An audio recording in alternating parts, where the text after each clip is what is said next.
Cool. Everybody see that? All right. Thanks again, UtahJS and the staff here that put this conference together. I've been working with them for a while. They put together awesome conferences. Always super thankful to be part of this. It's pretty much the only conferences I speak at now is the ones that they put together, so really love it. Feel really privileged to be able to deliver a keynote here, something that I've always wanted to do, and they kind of just reached out, so they made it work, so thank you for that. I'm here to talk about something I'm very passionate about, and something that a lot of people approach me all the time. So currently I live in the Bay. Everybody's working on startups. Everybody, like you literally can't go to a Starbucks without someone next to you like doing like a VC deal. It's like ridiculous. So it's just like a common thing. So I have a lot of people from back home, from even the Bay, like asking me about, how I got into it and what did I do and things like that. So I decided this is a great opportunity to give a talk on that. So the title of my talk is Ideas Are Useless. You should find problems instead. And who knows, you might accidentally start a company. Who knows? Because it's pretty much what I did. So I want to get into that a little bit. So I just want to talk a little bit about my path to becoming a problem solver. And I think that's something really important that you have to focus on is, if you're, I'm not here to like bash on jobs. Like, there's a lot of sponsors up here trying to get you to get a job. Like, get a job, that's great. But if you don't want to get a job, and you want to like do your own thing, this is what this talk is about. So I want to talk about that path of how I became an engineer and how I ended up becoming an entrepreneur. So start with, why did I become an engineer in the first place? And some of these reasons you might be able to resonate with, some might be unique to me, but the biggest one was that like I was just really obsessed with technology. I grew up in poverty in Atlanta, never really had access to technology. I would walk like 5 miles to the nearest Best Buy to play an Xbox, things like that, or I would go to a friend's house and use their stuff, and whenever I can get a hold of it, I would just try to break it, just like try to take it apart, because I thought it was like some magic little person in there making it work. Like, it was just weird to me, like, how does this work? So I was just obsessed with it, and that never died. To this day, I'm still very obsessed with technology. A chance at a better life. I knew that becoming an engineer would afford me opportunities that my family's never seen before, and I wanted a taste of that, so it was just mixed in with having a better life and obsessing with technology. And I also wanted to help define the future. I'm always this person that's like thinking in the future, thinking about what's next. It's really hard for me to focus on the past. History was my worst subject in school. I really just like the future, and I want to be part of that. I want to be able to create it versus being a consumer of it. And I also wanted to start companies with amazing products that people love. Even as a kid, one of the magazines I read the most was Forbes magazine. That's just like what I read all the time, and I just got obsessed with companies and all this stuff. Like, I remember one time I found like some VC's number online and called them and like tried to pitch him. And he heard me out, but then like he cussed me out and hung up the phone and told me never to call him again. I was like 14. I had like a lawn mowing service company. It was ridiculous. But like it was one of the best experiences of my life when I did that, and that always stuck with me. But the last thing was that I had so many ideas, like just a ridiculous amount of ideas. And most creative people, most people here, engineers, designers, any person who's creative, you probably have a lot of ideas. And if anything like me, they might keep you up at night. Like you might be sitting there in bed like, I swear that was my idea, and then I saw a commercial for it. Or like this company took my idea. Like you probably think that you got like the most unique, wonderful, amazing ideas, because that comes with a job when you're a creative person.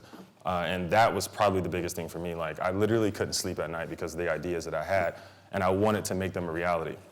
So becoming an engineer, I knew would enable me to execute on those ideas. So once I learned how to code, or at least good enough, I thought, I could make my ideas real, and then I could start a company and I could be in Forbes and everything would be great. Like all I gotta do is just pick any one of my great ideas, write some code for it, show everybody in the neighborhood, and then like I'm good. And that's how you make $1 billion. No, that doesn't work that way. So basically the process of building out my ideas kind of went like this.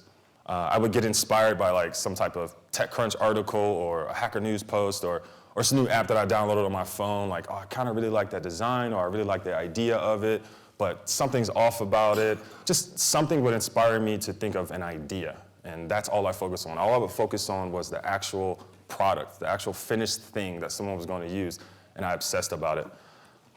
And then I spent maybe an hour if an hour, if I planned at all, of like what I'm actually gonna build. If I was really excited, I'll just jump right into building. Like I wouldn't even think about it. I'd be like, screw it, I don't really care, I'll figure it out while I'm writing code. That is the worst thing to do. Because if you do that, then me also, being a new engineer, I was like obsessed with like using the latest technologies. React was on the horizon. I think Angular 1 was still pretty hot then. So like, I was like, okay, I need to make the code very clean. It has to use the latest technologies. There's this new thing called Redux. Like, it has to use all this stuff, otherwise nobody's gonna use this app. Like, and that's what I thought. So like, I spent so much time just looking at those technologies and trying to get it to work together and figuring out what I needed to do. And then I would start building the app, which was the fun part. And then finally, I'll get to the point where I would show someone. And when I say someone, I'm talking about like my brother who slept on my couch, or like, my dad. No one that I think would tell me it was bad. Only people I knew that would tell me it was good, and it would tell me what I wanted to hear. And basically what ended up happening is it would die a slow death because no one would use it. Not even my brother, not even my dad. No one would use this thing. And I was just like, wait.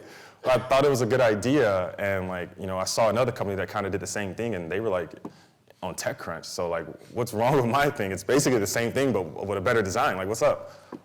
So that was a slap in the face, and I did this over and over and over again for, I don't know, maybe 18 months. I built so many apps, and in that process, I've learned this famous quote. It's one of my favorite quotes. If your code is really clean and clever, people will use your app. Anyone knows who said that?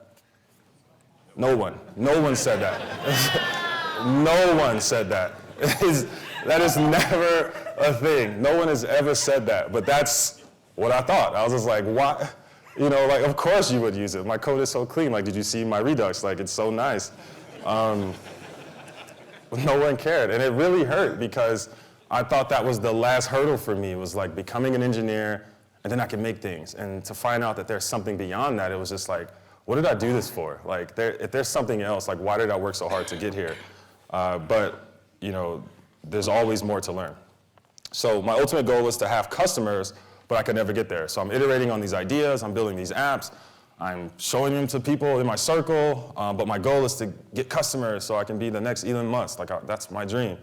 And I just couldn't do it, no matter how good the app was. And I've had like crazy ideas. I've like built this one app that you can like go to a bar and like order drinks from a phone. I built other apps where like you can get leftovers from a restaurant, like crazy stuff. And I thought they were great, and nobody really cared. So it kind of sucked.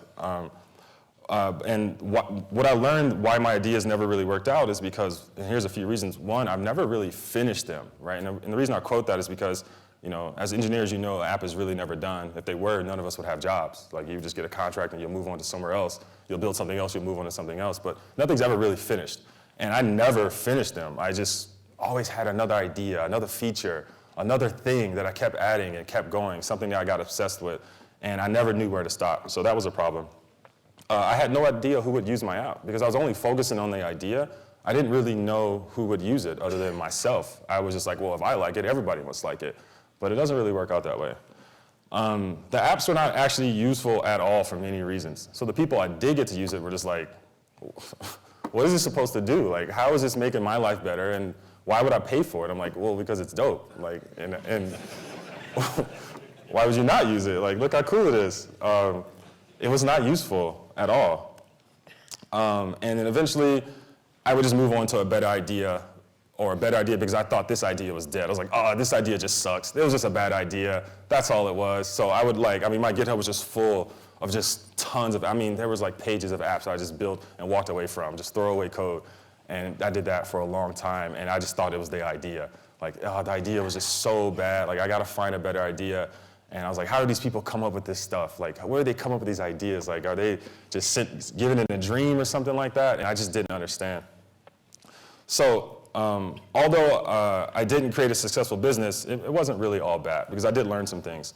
While I was building all those apps, I learned a lot of JavaScript things. I did level up as an engineer. I learned how to build stuff really fast. I think it helped me out in my career. I was able to go from like a junior engineer to like a senior engineer in like 4 months, 5 months. So like, it definitely helped me out, just being able to iterate really quickly and get things done and have that mentality of focusing on like a product and not so much everything in between. So that helped. I figured out 1,000 different ways to build a to-do app because all my ideas were basically to-do apps. Like at the end of the day, now that I look at it, I'm like, okay, this is literally just a to-do app. So I feel like I can do that so well now. It's kind of ridiculous. And my ideas were not unique. Like you always think that you got this unique thing, but just to tell you right now, you're thinking of something, someone else already thought of it. Even if it doesn't exist, someone else already thought of it, and you're not unique. You don't have this thing that no one's ever thought of, like it doesn't work that way. Even if you did, that's not helpful, it's just an idea. So I always thought that the things that were in my head were unique and no one's ever seen them and they're gonna be new to the world. No, someone's thought of them and they're probably executing on them right now. And no one outside of my circle cared about my apps enough to even use them. So I talked about that literally. Eventually I did go out and try to talk to people about this stuff, but they just didn't really care. And it's because I was trying to sell them on it. I was trying to say, use this thing here. And they were just like, no. So I didn't understand that either. That was kind of hard. But eventually I landed on this really nice idea, which was better than the other ideas that I just talked about. It was like the best idea. And honestly, I don't even remember what it was. But I remember it being like, this is the one. This is it. And I remember like calling my family, I'm like, oh my God, like I got this idea. Like you guys have no idea. I'm trying to tell you it's gonna be so legit. And I started working on it. I did the same thing. I made sure my Redux was clean. I updated my NPM. I did all the things. I did everything right. All of it, it was clean. And I was like, people will for sure use this. They're gonna respect it, they're gonna use it, they're gonna love it. They didn't. They still didn't use it. And I was just like, why? Like, I don't get it. So what I did was I went and when I tried to show someone and sell them this app that I built this time, what I did differently was I asked them, I was like, why aren't you using it? Why don't you want to use it? And then they just told me why. And I was like, oh, I should have just asked that the first time. Like, that's really easy to fix. And then what I realized was the app didn't really solve any problems, although it had 90% test coverage. It didn't really solve,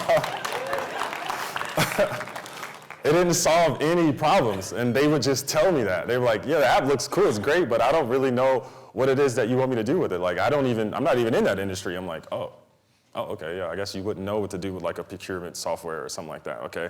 Or you wouldn't know what to do with sales software, you don't do sales.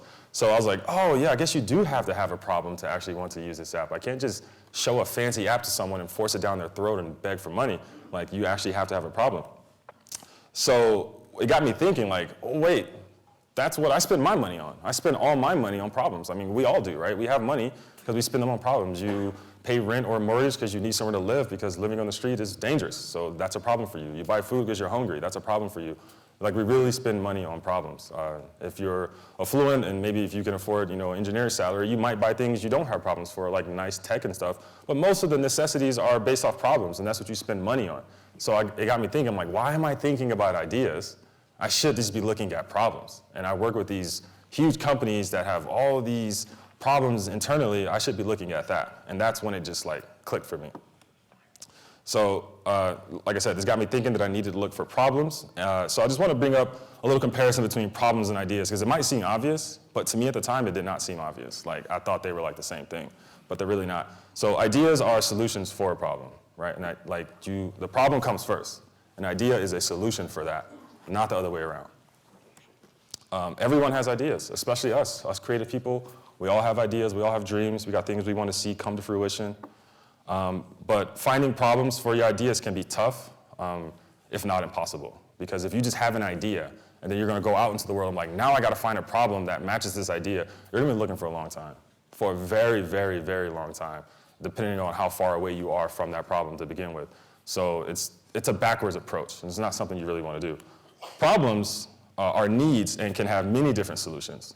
So if I have a problem I need some type of support for my feet, well, there's so many different types of shoes out there. There's tons of different solutions for them.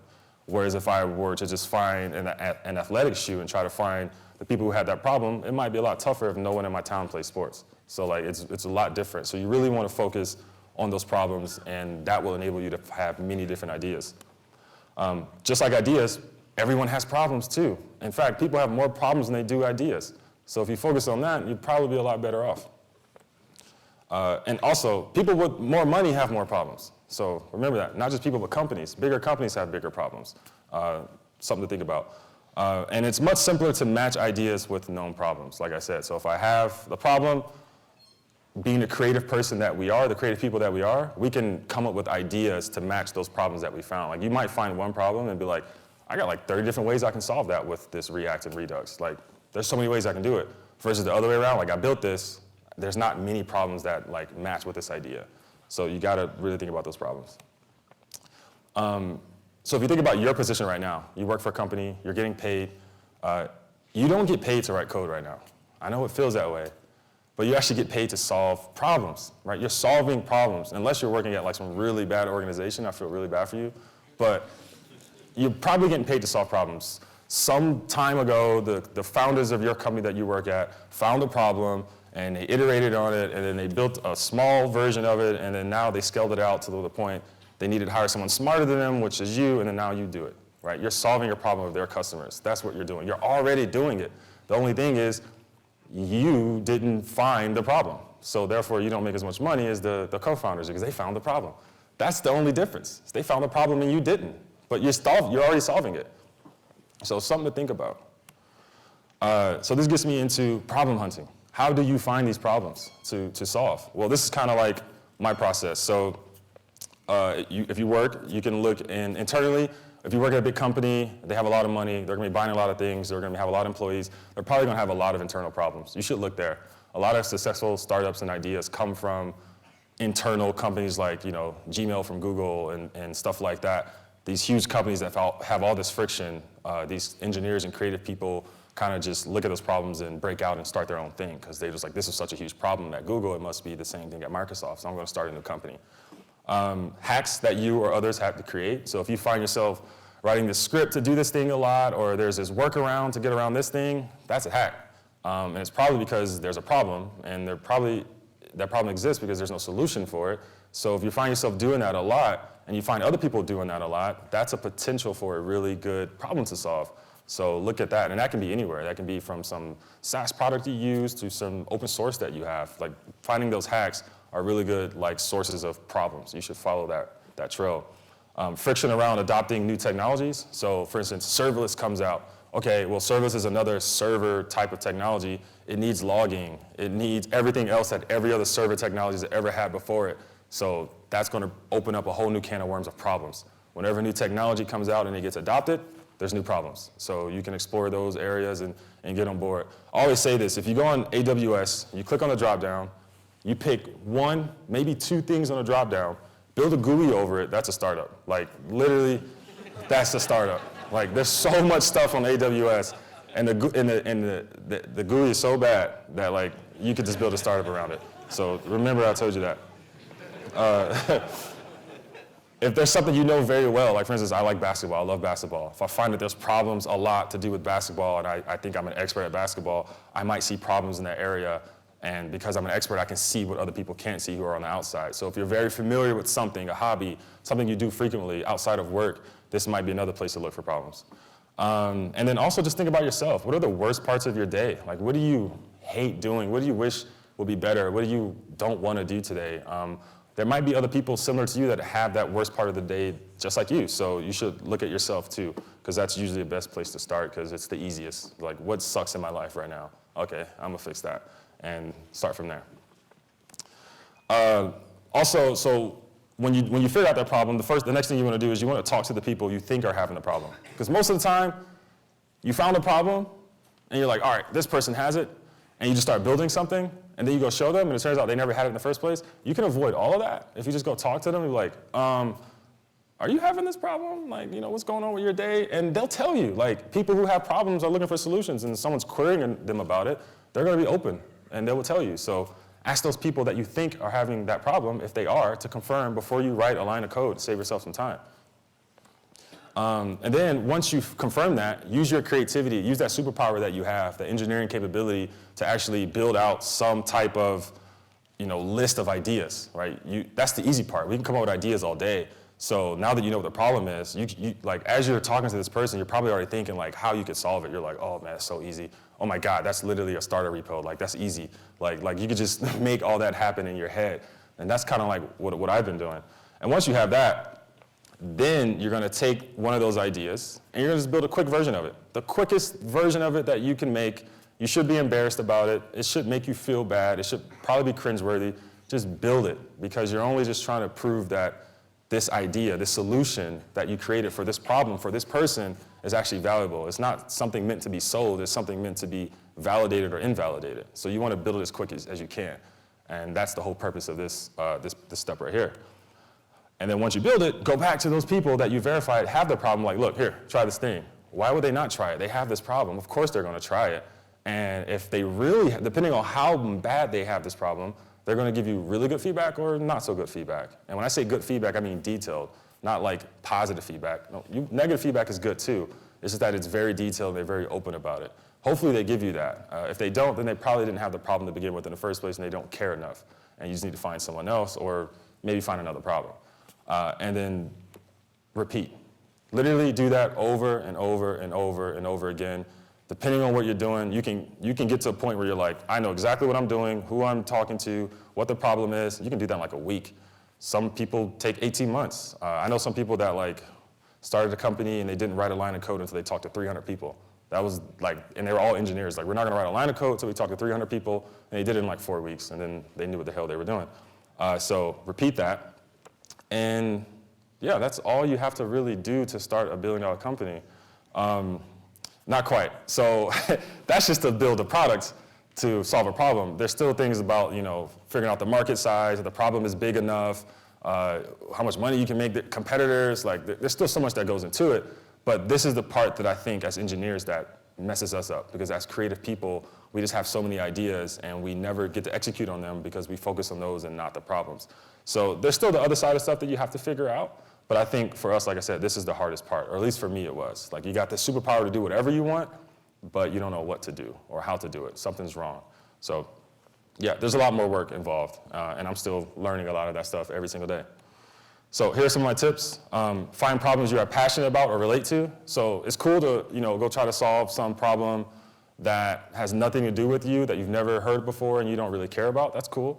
You have to make yourself an expert in that field eventually. It's a lot easier to find something you're passionate about. So maybe you are suffering from that problem, or this has something to do with a close family member. My mom is sick, so I want to solve this problem in this space. I'm very passionate about it. Like, something like that is going to be a lot more motivation to get you through starting a company, because starting a company is hard and it sucks.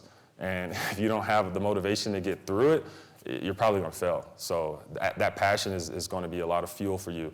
So definitely do that. Don't get attached to one idea. As engineers, like, we create these things, and they're like our babies. We're like, oh, this is my idea. It's the way that I want it. It's so beautiful. And then like the customer's like, oh, that sucks. And you're like, oh, but the test coverage and stuff like that. And so don't get attached to it, because the whole point is just to move fast and keep going. And the less you get attached to, the better off you'll be. Get attached to the problem. Like, get insane about the problems. Just focus on that. And then for me, I keep a list of ideas for when I come across problems. So every time I come across a problem, I go to my list of ideas that are just so random. I have so many random ideas. And I'm like, does this problem match with one of these thousands of ideas that I have somewhere? And if they do, I might just build it and here, check this out. And that's it. Versus me building an idea, I wait until I have a problem to enable me to build an idea. And that's the process that I've adopted. And it just closes that loop a lot faster. And biggest thing is listen more, talk less. If you're talking to people about problems, you shouldn't be trying to sell them on your idea and convince them to do something. You should just shut up and listen to them. Because someone with problems is going to vent. They're going to vent really hard. If you hit that problem right on the head, they're just going to talk all day and they're going to vent about that problem. So you should be listening to it, because it's gold. They might say something that to them it's just complaining, but to you it's just like, oh my God, that's genius. You have no idea what you just told me. Oh, I can do so many things with this. So you should just listen a lot more. Last thing is, you already have what it takes, and that's why you make the big bucks. That's why they pay you the money. You already can solve problems. You already do. You have it within you. I think a lot of us have this need to want to be entrepreneurs, and we want to start businesses, but we kind of shy away from it because we see how hard it is, and it's kind of discouraging because there's a lot of things that go into it. But honestly, you're built for it. You're built for it. That's why a lot of engineers do succeed, because they realize that, oh wait, I've been doing this my whole career already. I just need to do this extra step, which honestly you could figure out just by Googling something and trying it over and over again. So you already have what it takes. So if you're thinking about doing your own thing, but you've kind of been shying away from it, I'm letting you know right now, you're capable of doing it. Just focus on the problem and forget about your cool ideas. Like, save those for the weekend. They're not going to get you anywhere. That's it. Thanks.